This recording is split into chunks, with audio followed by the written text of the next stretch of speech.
Shalom Bapak Ibu Saudara yang terkasih dalam Tuhan Yesus. Senang sekali berjumpa dengan Bapak Ibu Saudara di dalam program Suluh Suara Penyuluh. Pada saat hari ini kita bersama-sama akan merenungkan sebuah tema yang sungguh bagus, yaitu Yesus Kristus Sang Kepala Gereja. Sebelum kita mendengarkan firman Tuhan, mari kita akan berdoa meminta pimpinan dari Tuhan. Mari kita berdoa. Bapa di dalam surga, Allah yang kami sembah dalam nama Tuhan Yesus Kristus, di saat yang berbahagia ini Tuhan, kami bersyukur kami masih diberikan kesehatan, kekuatan untuk kami berada di hari yang baru ini, di hari ini dengan pertolongan-Mu. Kami sebentar akan mendengarkan firman-Mu ya Tuhan. Kiranya Tuhan akan membuka hati pikiran kami, supaya kami bisa mengerti akan setiap kebenaran firman-Mu yang disampaikan.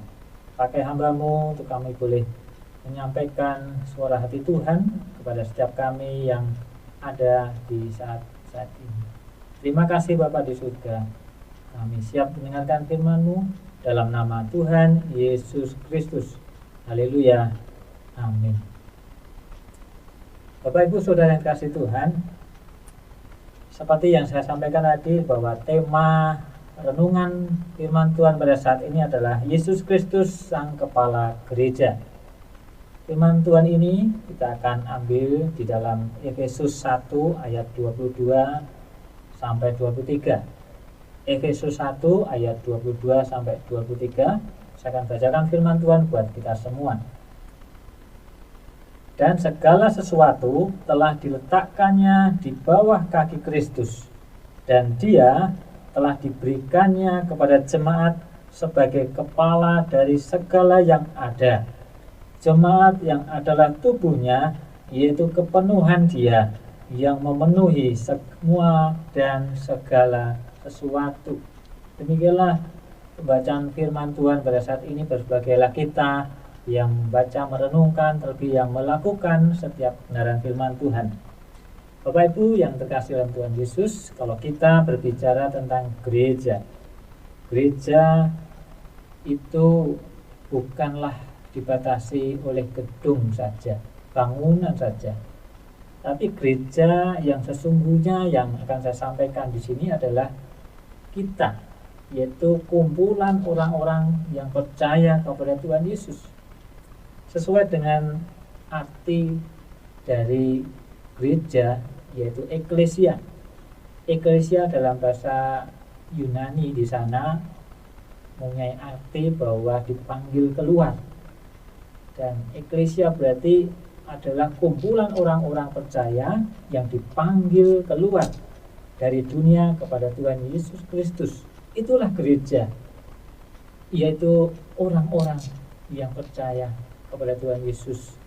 Nah, kita sebagai umat Tuhan, dan kita tentunya punya sang kepala gereja, yaitu Tuhan Yesus Kristus. Bapak Ibu yang terkasih dalam Tuhan Yesus, kalau kita melihat di Indonesia, ada banyak gereja, denominasi yang ada. Di kota kita pun juga ada berbagai macam gereja dan denominasi. Dari data PGI, Persekutuan Gereja-Gereja di Indonesia, sudah ada 90 lebih denominasi gereja yang berdiri di negara kita, Republik Indonesia ini. Dari 90 lebih itu, kalau dibagi lagi menjadi 4 aliran utama dari gereja-gereja, yaitu ada Katolik, ada Protestan, ada Pentakosta, Karismatik, dan juga Ortodok. Nah, dengan bermacam-macam beraneka ragam gereja-gereja yang ada di negara kita, di sekitar kita, maka dibutuhkan pemahaman bahwa setiap gereja harus bersatu di dalam Kristus yang adalah sang kepala gereja kita.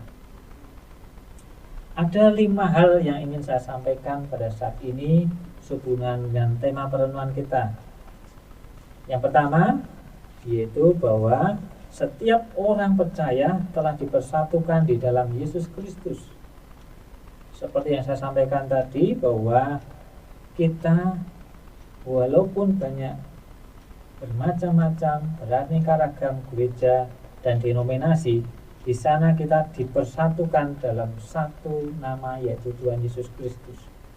Di dalam Efesus 1 ayat 10 di sana firman Tuhan berkata, sebagai persiapan kegenapan waktu untuk mempersatukan di dalam Kristus sebagai kepala segala sesuatu, baik yang di surga maupun yang di bumi. Setiap kita orang-orang yang percaya kepada Tuhan Yesus Kristus dengan latar belakang gereja yang ada dimanapun berada, telah dipersatukan di dalam Kristus. Kita adalah tubuh Kristus dan Dia adalah kepala gereja kita. Yang kedua yang bisa kita pelajari yaitu bahwa kita sudah diselamatkan dan tentunya memiliki jaminan hidup kekal. Di dalam Efesus 2 ayat 4-5, saya sengaja mengajak Bapak Ibu Saudara untuk mempelajari nas ini dari konteksnya, pasal 1 dan pasal 2. Saya ambil dalam Efesus pasal 2 ayat 4-5. Di sana firman Tuhan berkata, tetapi Allah yang kaya dengan rahmat, oleh karena kasih-Nya yang besar yang dilimpahkannya kepada kita, telah menghidupkan kita bersama-sama dengan Kristus, sekalipun kita telah mati oleh kesalahan-kesalahan kita. Oleh kasih karunia kamu diselamatkan. Nah, makna yang kedua yang bisa kita pelajari di sini adalah kita diselamatkan dan memiliki hidup yang kekal. Dahulu kita adalah orang-orang berdosa yang tentunya akan mengalami kematian. Kita mati di dalam kekekalan. Akan tapi oleh karena kasih Kristus Yesus yang luar biasa, Dia mau turun ke dunia untuk misi penyelamatan umat manusia yang berdosa. Dan kita bersyukur kita diselamatkan. Setiap orang-orang yang percaya kepada Tuhan, di sana Tuhan berjanji akan memberikan hidup yang kekal kepadanya. Jadi bersyukurlah Bapak Saudara bahwa Bapak Saudara yang percaya kepada Tuhan Yesus Kristus sebagai Tuhan dan Juru Selamat pribadi, di sana Bapak Ibu Saudara memiliki hidup yang kekal berkat Tuhan Yesus Sang Kepala Gereja.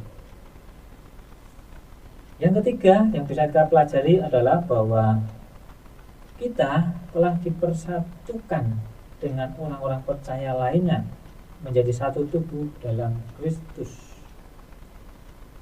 Efesus 2 ayat 4-5 berkata, dan untuk memperdamaikan keduanya di dalam satu tubuh dengan Allah oleh salib, dengan melenyapkan perseteruan pada salib itu. Ayat ini berbicara pada saat itu ada orang-orang yang di luar Yahudi yang percaya kepada Tuhan Yesus. Di sana ada perbedaan, ada perselisihan antara golongan orang-orang yang bersunat dan orang-orang yang tidak bersunat, orang Yahudi dan orang-orang yang bukan Yahudi. Tetapi oleh karena Tuhan Yesus Kristus, maka mereka boleh diperdamaikan, boleh disatukan. Orang-orang bisa menyembah bersama-sama di dalam Tuhan Yesus Kristus. Makna yang selanjutnya di dalam renungan kita pada saat ini adalah bahwa kita dibangun menjadi tempat kediaman Allah. Sang Kepala Gereja, yaitu Tuhan Yesus Kristus, telah membangun setiap kita, orang-orang percaya. Di dalam roh, Dia membangun kita, membangun kerohanian kita, setiap orang-orang yang percaya kepadanya, kita harus mengerti, memahami bahwa diri kita adalah tempat kediaman Tuhan, tempat kediaman Roh Kudus. Di dalam Efesus pasal 2 ayat 22 yang kita baca tadi, saya menyampaikan, saya mengulangi lagi. Di dalam Dia kamu juga turut dibangunkan menjadi tempat kediaman Allah dalam Roh. Jadi Bapak Ibu yang kasih Tuhan, kita ini adalah bait sucinya Tuhan. Kita adalah tempat kediaman Allah, tempat kediaman Roh Allah dalam hidup kita. Jadi kita tidak boleh seenaknya menggunakan kehidupan kita, tubuh kita untuk hal-hal yang tidak berkenan di hati Tuhan. Karena ingat bahwa kita adalah tempat kediaman Allah. Kita tubuh Kristus harus meyakini bahwa di dalam kita ada Allah yang berdiam di dalam diri kita. Selanjutnya makna yang kelima yang saya sampaikan di sini yaitu bahwa kita dipenuhi dengan Roh-Nya. Efesus 1 ayat 23 mengatakan, jemaat yang adalah tubuhnya, yaitu kepenuhan Dia yang memenuhi semua dan segala sesuatu. Saudara yang terkasih dalam Tuhan Yesus Kristus, ketika kita percaya kepada Tuhan Yesus Kristus sebagai Tuhan dan Juru Selamat, maka pada saat itulah Tuhan memberikan Roh-Nya kepada kita. Dia memberikan Roh Kudus untuk berdiam dalam diri kita, memenuhi kehidupan kita. Seperti yang sudah kita perhatikan setiap hari ketika kita mengendarai motor atau mengendarai mobil, di sana bahan bakarnya tentunya harus terus diisi terus, dipenuhi terus. Demikian juga dengan kehidupan kita. Kita harus dipenuhi terus dengan Roh Kudus. Roh Kudus inilah yang akan menghidupkan kita, menghidupkan roh kita, sehingga kita menjadi orang-orang yang berkenan kepadanya. Dari makna yang saya sampaikan tadi Bapak Ibu, ada yang harus kita lakukan. Apa yang harus kita lakukan? Yang pertama, kita harus mengucap syukur karena kita memiliki Tuhan yang Maha Kuasa. Dalam nats yang kita baca tadi, dalam Efesus 1 ayat 22 mengatakan, dan segala sesuatu telah diletakkan di bawah kaki Kristus. Luar biasa Bapak Ibu Saudara yang kasih Tuhan. Segala sesuatu telah diletakkan di bawah kaki Kristus Yesus. Artinya semuanya tunduk kepada Tuhan Yesus Kristus, karena Dia adalah Allah yang Maha Kuasa. Jadi tidak perlu Bapak Ibu Saudara takut terhadap kuasa-kuasa yang ada di dunia ini, kuasa iblis, kuasa apa saja yang ada di dunia ini. Jangan pernah takut Bapak Ibu Saudara, karena ada lebih besar dari kuasa itu. Itu kuasa siapa? Yaitu kuasa Tuhan kita Yesus Kristus. Bersyukurlah kepadanya, dan kita bisa memiliki juga kuasa itu sebagai anak-anak Tuhan. Haleluya. Hal yang harus kita lakukan yang kedua, yang patut kita lakukan dalam kehidupan kita, yaitu bahwa kita harus menjaga kedekatan hubungan kita dengan Tuhan. Karena Tuhan itu adalah Sang Kepala Gereja kita, dan kita adalah tubuh Kristus. Jadi kepala harus menyatu dengan tubuh. Tidak bisa tubuh sendiri tanpa kepala, akan mati. Oleh karena itu perlunya kita meneladankan ini kepada orang-orang sekitar kita, untuk selalu dekat kepada Tuhan kita Yesus Kristus, Sang Kepala Gereja kita. agar kita bisa hidup di dalamnya. Kedekatan hubungan dengan Tuhan ini bisa kita lakukan setiap hari melalui doa kita, melalui pujian kita kepadanya, melalui firman Tuhan yang kita baca dan renungkan, melalui ibadah-ibadah yang kita jalankan, kita ikuti. Jadi hubungan yang intim dengan Tuhan itu sangat perlu, Bapak Ibu yang dikasihi Tuhan.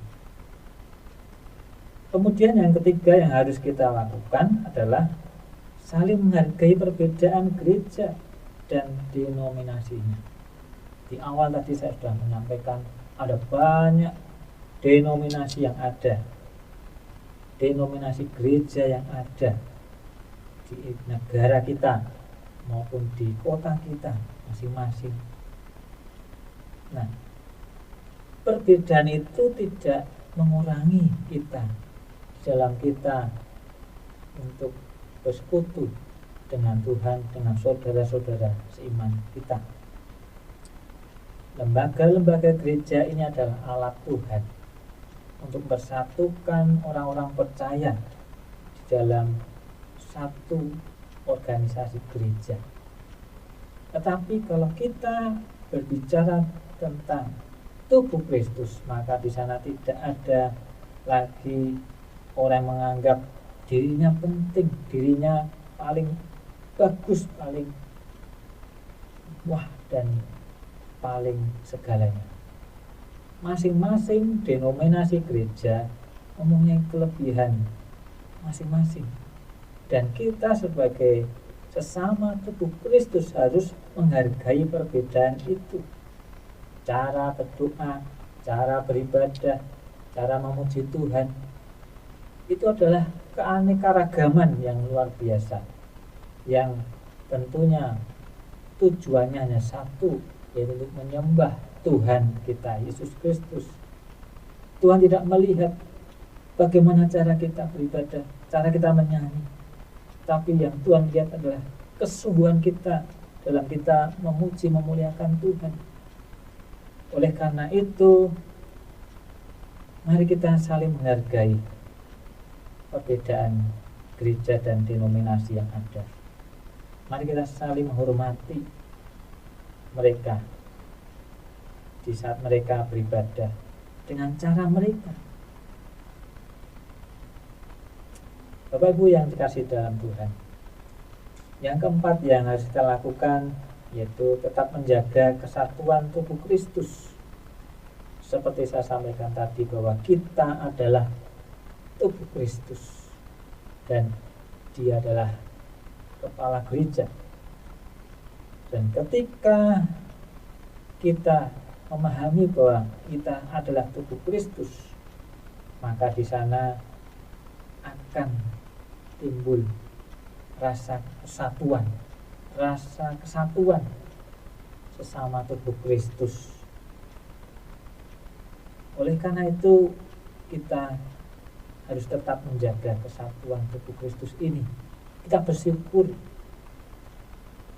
tidak ada perpecahan lagi di gereja kita. Kita bersyukur kesatuan gereja yang ada di negara kita ini semakin kuat.